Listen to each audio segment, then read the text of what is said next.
Bhojpuri superstar Ritesh Pandey ने लिच्छवी भवन भभुआ के ठीक सामने अपने कार्यालय का उद्घाटन किया। पूरे वैदिक रीति रिवाज से पूजा पाठ किया है। उन्होंने कहा कि इस क्षेत्र का मैं नेता या गायक नहीं बल्कि बेटा हूं। मुझे आशा है कि लोगों का भरपूर समर्थन मिलेगा।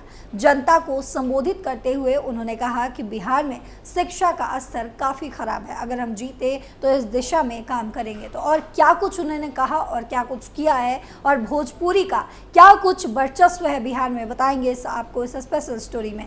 नमस्कार, आप देख रहे कैपिटल टीवी बिहार। मैं हूं आपके साथ पल्लवी सिंह।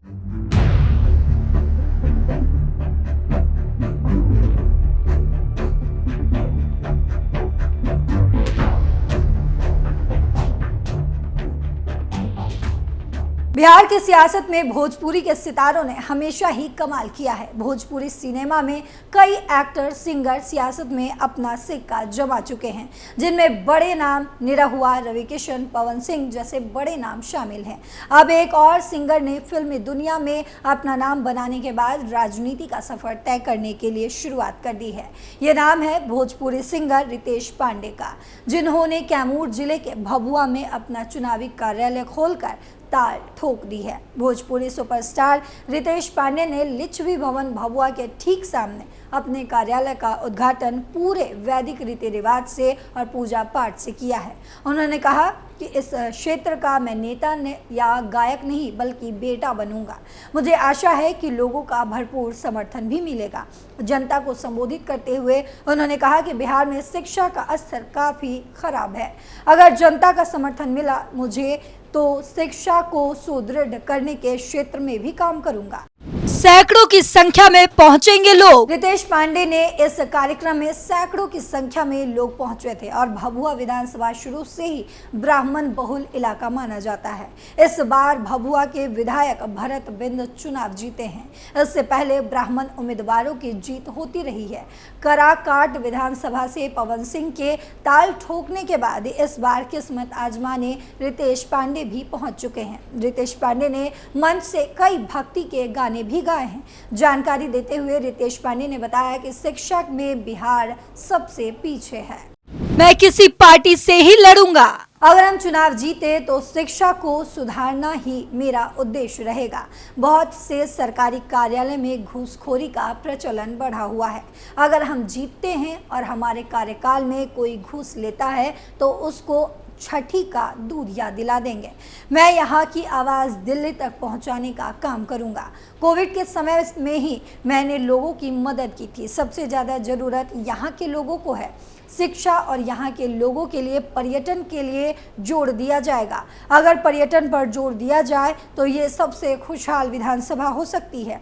मैं किसी पार्टी से ही लड़ूंगा, लेकिन इसकी घोषणा कुछ दिनों बाद करूंगा। मेरा यहाँ सपोर्टर बहुत ज़्यादा है, इस वजह से मैंने इस विधानसभा क्षेत्र को चुना है। वहीं आपको याद दिला दूं कि लोकसभा चुनाव से पहले आरा के मूल निवासी पवन सिंह के मैदान में उतरने की काफ़ी चर्चा थी। उन्हें टिकट भी मिला, लेकिन पश्चिम बंगाल से और एक विवाद के बाद उन्होंने अपना नाम वापस ले लिया। भोजपुरी इंडस्ट्री के सितारे नेशनल पॉलिटिक्स में धूम मचाया करते हैं, लेकिन वे बिहार के अंदर सियासी मैदान में नजर नहीं आते। सूबे के कैमूर जिले के अतरवलिया गांव के रहने वाले मनोज तिवारी ने दिल्ली को अपनी राजनीतिक कर्मभूमि बनाया है, जबकि उत्तर प्रदेश के रवि किशन और दिनेश लाल यादव निरहुआ अपने मूल स्थानों के करीब की सीटों से चुनाव की मांग किया था। योग्य उम्मीदवार को टिकट मिलता है। लोकप्रिय भोजपुरी अभिनेता और गोरखपुर लोकसभा सीट से बीजेपी के उम्मीदवार रवि किशन ने कहा था कि कम से कम हमारी पार्टी बीजेपी के मामले में ऐसा नहीं है। हमारा शीर्ष नेतृत्व टिकट देने से पहले विभिन्न सामाजिक समीकरणों सहित हर पहलू का विश्लेषण करता है। पार्टी का टिकट हमेशा सबसे योग्य उम्मीदवार को ही दिया जाता है। बिहार में भी यही स्थिति है। उन्होंने आगे कहा कि मुझे यकीन है कि आने वाले वर्षों में हमारी पार्टी बिहार से ही भोजपुरी अभिनेताओं और गायकों को मैदान में जरूर उतारेगी। मैं आपको एक बात और साफ साफ बता दूं कि पूरा भोजपुरी फिल्म उद्योग और भोजपुरी भाषा मतदाता हमारे प्रधानमंत्री नरेंद्र मोदी के साथ आरजेडी के सीनियर लीडर और पार्टी के प्रवक्ता मृत्युंजय तिवारी ने कहा था कि शीर्ष नेतृत्व द्वारा लोकसभा टिकट देते समय कई वजहों को ध्यान में रखा जाता है। हमारी पार्टी के सुप्रीमो लालू प्रसाद हमेशा से भोजपुरी कलाकारों को उचित सम्मान दिया करते थे। मुझे यकीन है कि आने वाले वर्षों में तेजस्वी यादव के नेतृत्व में हमारी पार्टी भोजपुरी अभिनेताओं गायकों को लोकसभा चुनाव में उतारने पर विचार करेगी। राजनीति में कई अन्य फिल्म से जुड़े लोग अपनी किस्मत आजमाने आते रहे हैं और फिल्मी सितारे इस काम में सबसे अव्वल रहे हैं। बिहार की राजनीति में भी कई ऐसे चेहरे हैं जिन्होंने पहले फिल्मों में भी काम किया और फिर जनता की अदालत में जाने के लिए राजनीति में कूद गए। हालांकि ये और बात है कि इनमें से कुछ बेहद कामयाब रहे और कुछ आगे बढ़ने की जुगत में अभी भी लगे हुए हैं। बिहार की राजनीति में चिराग पासवान से लेकर शेखर सुमन, शत्रुघ्न सिन्हा, मनोज तिवारी, निरहुआ, रवि किशन, ये सारे ऐसे चेहरे हैं जिन्होंने राजनीति और सिनेमा दोनों के फील्ड को धाक जमाई है। शत्रुघ्न सिन्हा जितने बड़े अदाकार मुंबई में हैं, उतने ही बड़े राजनीतिकार पटना में भी माने जाते हैं। वो पटना साहिब से 2 दफा लोकसभा मेंबर रह चुके हैं और 2 बार राज्यसभा मेंबर रह चुके हैं। शत्रुघ्न सिन्हा 2019 से पहले बीजेपी का मशहूर चेहरा रह चुके हैं, जो कई बार राजनीतिक रैलियों में स्टार प्रचारक हुआ करते थे। साल 2019 के बाद से वो कांग्रेस पार्टी का रुख कर चुके हैं। हालांकि राजनीति में एक कद्दावर हैसियत रखने के बावजूद उन्होंने मुंबई की सिनेमैटिक दुनिया को कभी पूरी तरह अलविदा नहीं कहा। शत्रुघ्न सिन्हा ने अक्सर पर्दे पर आकर अपने फैंस को खुश किया है। पटना की राजनीति हो या बॉलीवुड में उनका वर्चस्व रहता है, दोनों जगह वो बड़े खिलाड़ी साबित हुए हैं।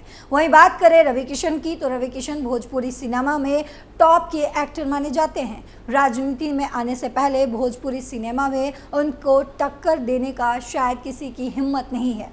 वो कई कन्नड़ और तमिल फिल्मों में भी काम कर चुके हैं। रवि किशन ने पहले कांग्रेस के साथ 2014 में और 2017 में बीजेपी के साथ अपनी राजनीतिक पारी को आगे बढ़ाया है। वहीं 2019 में उन्होंने आम इलेक्शन में गोरखपुर से चुनाव लड़ा और जीत अपने नाम की। निरहुआ भोजपुरी सिनेमा में काफ़ी मशहूर अदाकार और सिंगर माने जाते हैं। इन्होंने अपने काम से रीजनल सिनेमा में आला मुकाम हासिल किया है। निरहुआ को रीजनल अदाकारों में एक शालीन और सभ्य अदाकार समझा जाता है। उन्होंने टीवी शो बिग बॉस में भी हिस्सा लिया था। निरहुआ ने 2019 में बीजेपी की तरफ से लोकसभा चुनाव लड़ा। हालांकि उनके सामने यूपी के सबसे कद्दावर नेताओं में से एक अखिलेश यादव थे, इसीलिए निरहुआ को हार का सामना करना पड़ा था। आजकल वो सक्रिय राजनीति में थोड़ा कम नजर आते हैं। बात करें मनोज तिवारी की, तो मनोज तिवारी भोजपुरी सिनेमा के लंबे समय तक बड़े अदाकार और सिंगर माने जाते रहे हैं। हालांकि अब वो उससे कहीं बड़े राजनीतिज्ञ माने जाते हैं। उनकी सिंगिंग और एक्टिंग का फेम भोजपुर इलाके से निकलकर देश के कई हिस्सों तक पहुंचा, चाहे वो यूपी हो या फिर पंजाब से लेकर दिल्ली। इसी फेम को कैश कराते हुए जब उन्होंने बीजेपी ज्वाइन किया तो वहां भी सफलता उनके हाथ लगी। मनोज तिवारी का राजनीतिक सफर भी विवादों वाला जरूर रहा, लेकिन फेमस रहा।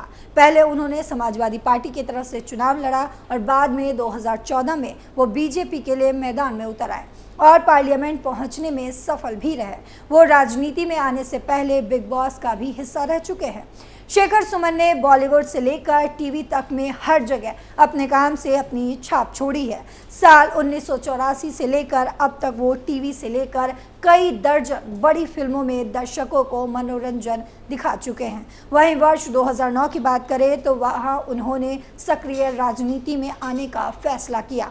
2009 में लोकसभा इलेक्शन में वो पटना साहिब से कांग्रेस के उम्मीदवार थे। हालांकि उस वक्त के बीजेपी नेता शत्रुघ्न सिन्हा से उनको मुंह की खानी पड़ी थी। शेखर सुमन राजनीति के क्षेत्र में बहुत ज़्यादा सफल तो नहीं माने जाते, लेकिन उन्होंने फिल्मी पर्दे पर अपनी अलग ही पहचान बनाने में ज़रूर बड़ी कामयाबी हासिल की है। बात करें चिराग पासवान की तो चिराग पासवान बॉलीवुड में अपने लुक और काम को लेकर काफ़ी लोकप्रिय रहे हैं। हालांकि उनके पिता और पूर्व केंद्रीय मंत्री रामविलास पासवान बिहार की राजनीति में अपने वक्त के सबसे कद्दावर नेता रहे हैं, लेकिन चिराग ने शुरुआत में बॉलीवुड को ही अपने करियर के रूप में चुना। फिल्मों के छोटे से करियर में ही चिराग ने सफलता हासिल कर ली। अभी उनका फिल्म करियर उड़ान भरने लगा था कि उन्होंने राजनीति में जाने का फैसला कर लिया। राजनीतिक सफर की शुरुआत में बहुत लोगों को चिराग से कई उम्मीद थी, लेकिन चिराग ने राजनीतिक सूझबूझ से अपना अलग मुकाम बनाया।